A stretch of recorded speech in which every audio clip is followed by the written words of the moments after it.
반갑습니까, 슈코입니다. 대한민국 국민이라면 누구나 적든 심하든 패시브 마냥 가지고 있는 게 하나 있죠. 바로 허리 디스크. 저도 최근에 허리를 삐끗하면서 정말 많은 고생을 했거든요. 이렇게 앉아봐도 저렇게 앉아봐도 도저히 편해지지 않다 보니까 일에 집중하기도 힘들어지고 정신이 산만해지는 게 느껴진단 말이죠. 참 이게 남자는 허리라는데, 그래서 이제 외양간이라도 고치자는 마인드로 허리에 좋은 온갖 짓은 다 하고 있는데, 그 중에서 요거만큼은 정말 하나쯤 넣어두면 좋을 것 같아 가져와 봤습니다. 바로 모션 데스크죠. 지금 보이는 제품은 카멜 피처 E1 플러스라는 제품인데 꼭 이걸 사라는 건 아니에요. 데스, 레이, CD 요런 애들 거 사도 됩니다. 뭔가 이상한데?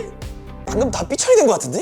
사실 오늘은 제품 소개보단 모션 데스크를 고를 때 어떤 점을 주의해야 하는지, 어떤 부분을 고려해야 하는지 허리 디스커로서 이야기를 나눠볼까 합니다. 제품 소개도 조금 하긴 할 거예요. 우선 첫 번째는 상판입니다. 사실 모션 데스크뿐만 아니라 일반적인 책상, 의자, 케이스 전부 다 상판이 기본이죠. 보통은 가로를 기준으로 1200mm, 1400mm, 1600mm 이렇게 구분이 되어 있는데, 솔직히 이런 건 다 있는 거라 그렇게 중요하진 않잖아요. 정작 중요한 건 뭐? 바로 이 세로폭. 솔직히 구멍 푸는 학생분들은 세로폭이 좁아도 큰 문제가 없어요. 하지만 우리같이 모니터 올려놓고 그것도 듀얼 모니터 쓰시는 분들은 이 세로폭 못해도 600은 넘어야 되거든요. 그런데 피처 E1 플러스는 무려 750mm의 세로폭을 가지고 있다. 사실 이 정도면 4EC2 같은 OLED 모니터 쓰시는 분들도 문제없이 사용할 수 있는 그런 수준이거든요. 두께도 25mm라 PMA2X 같은 고중량 모니터 사용할 때도 매우 안정적입니다. 게다가 3가지 상판 컬러 옵션을 제공해서 자신만의 데스크 셋업을 준비할 수 있다는 거. 하지만 가운데가 파여진 형태인 점은 조금 아쉬워요. 이왕 색상 옵션도 했으니까 상판 타입도 2가지로 해주면 더 좋을 것 같은데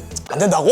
그렇다면 두 번째는 무엇일까요? 바로 높이죠. 여기서 잠깐 단순히 최대 높이만 고려하시는 분들도 있는데 최대와 최저 둘 다 중요해요. 왜냐? 우리가 맨날 서서 일합니까? 모션 데스크 사서 앉아서만 일합니까? 주기적으로 앉았다 일어났다 해줘야 허리에 부담도 덜하고 집중력도 다시 리프레시 해줄 수 있습니다. 저도 한두 시간마다 자세를 계속 바꿔주는데, 자세 한 번 바꾸고 화장실 싹 갔다 오면 최소 10분 순삭.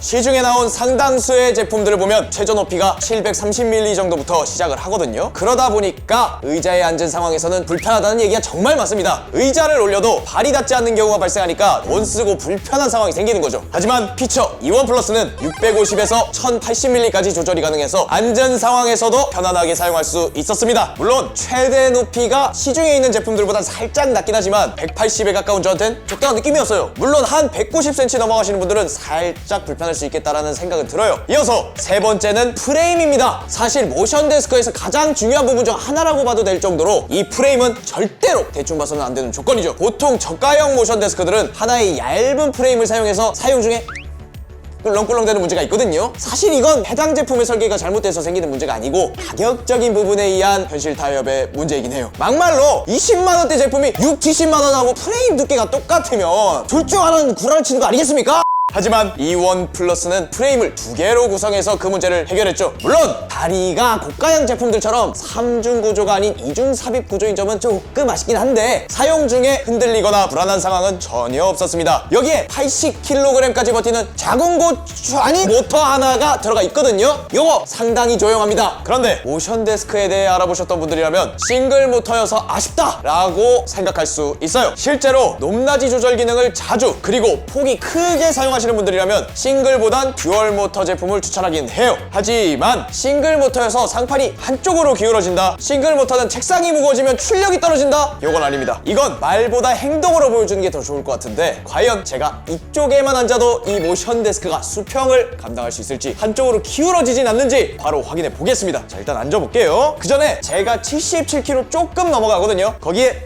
PMA2X 5kg와 삼성 모니터 4.3kg를 합하면 이미 기재된 하중보다 무거운데 한번 올라가는지 눌러볼게요. 생각보다 잘 올라갑니다. 이제 내려갈 때는 어떨까요? 눌러보죠. 오, 무거워서 더 빨리 내려갈 것 같았는데 잘 버티면서 천천히 내려가고 있습니다. 아니 근데 이거 합의 된 거예요? 뭐가요? 카멜이랑. 아니요? 실제로 올라가고 내려가는 행동을 할 때 책상 상판이 기울어지거나 올려놓은 제품이 넘어지는 현상은 전혀 없었습니다. 다섯 번째는 컨트롤러입니다. 요거는 딱 2가지만 기억하세요. 높이 저장 기능, 그리고 충돌 방지 기능, 자신이 원하는 높이를 버튼 한 번으로 올리고 내릴 수 있고 모션 데스크로 인해 다른 물건이 파손되거나 예기치 못한 위험한 상황들을 방지할 수 있는 기능이죠. 사실 요즘은 너무 저가형이 아니면 거의 다 있는 기능이긴 해요. 하지만 여기에 USB 포트 넣는 건 누구나 가지고 있진 않죠. 전자기 충전용으로 넣었다는데 솔직히 스마트폰용으로 쓰기엔 출력이 낮고 에어팟 버즈 충전용으로 쓰면 좋습니다. 저는 여기에 소니 헤드셋 충전용으로 쓰고 있거든요. 딱 옆에 거치대도 있으니까 개꿀.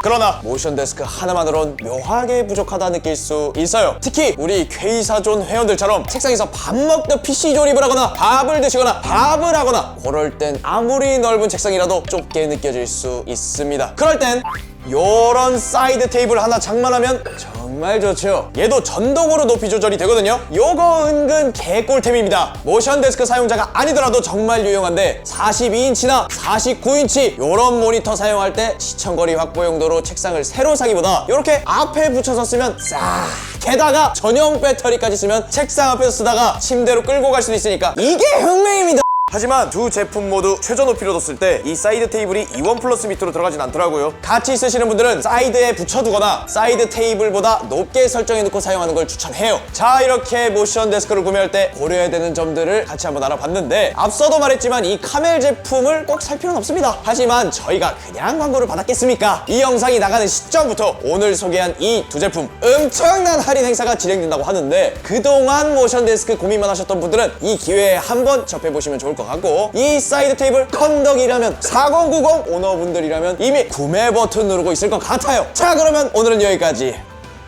끝.